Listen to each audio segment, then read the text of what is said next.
शर्यती छोट्या छोट्या आदातमध्ये चालू केल्या आम्ही, छोट्या छोट्या शर्यती. त्याच्यानंतर मग एक जण होते डोंबोलीवाले, ते नेहमी नेहमी यायचे, पोरांना त्रास द्यायचे, बिनजोडला विचारायला यायचे. माझे बैल लहान होते, त्यांचे बैल बिनजोडचे होते, पण माझी कॅपॅसिटी नव्हती त्यांच्याशी शर्यती करायची, तर माझे बैल लो गटातले होते. तर मी विचार केला का हा माणूस नेहमी नेहमी येऊन त्रास देतो. तर मी नाशिकला गेलो आणि मी 1,15,000 रुपयाचा बैल आणला.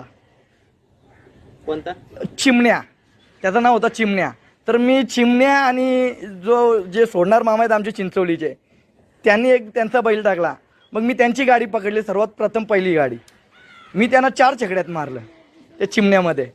मग नाद वाढत गेला, असती असे भरपूर सारे बैल घेतले मी. नानू मुकादमचा पक्षा झाला, असे कित्येक बैल आले. शंकर घेतला मी. त्याच्यानंतर नाशिकला एकदा शर्यतीला गेलो, 2 लहान वासरू होते, किसना म्हणून वासरू आता माझ्याजवळ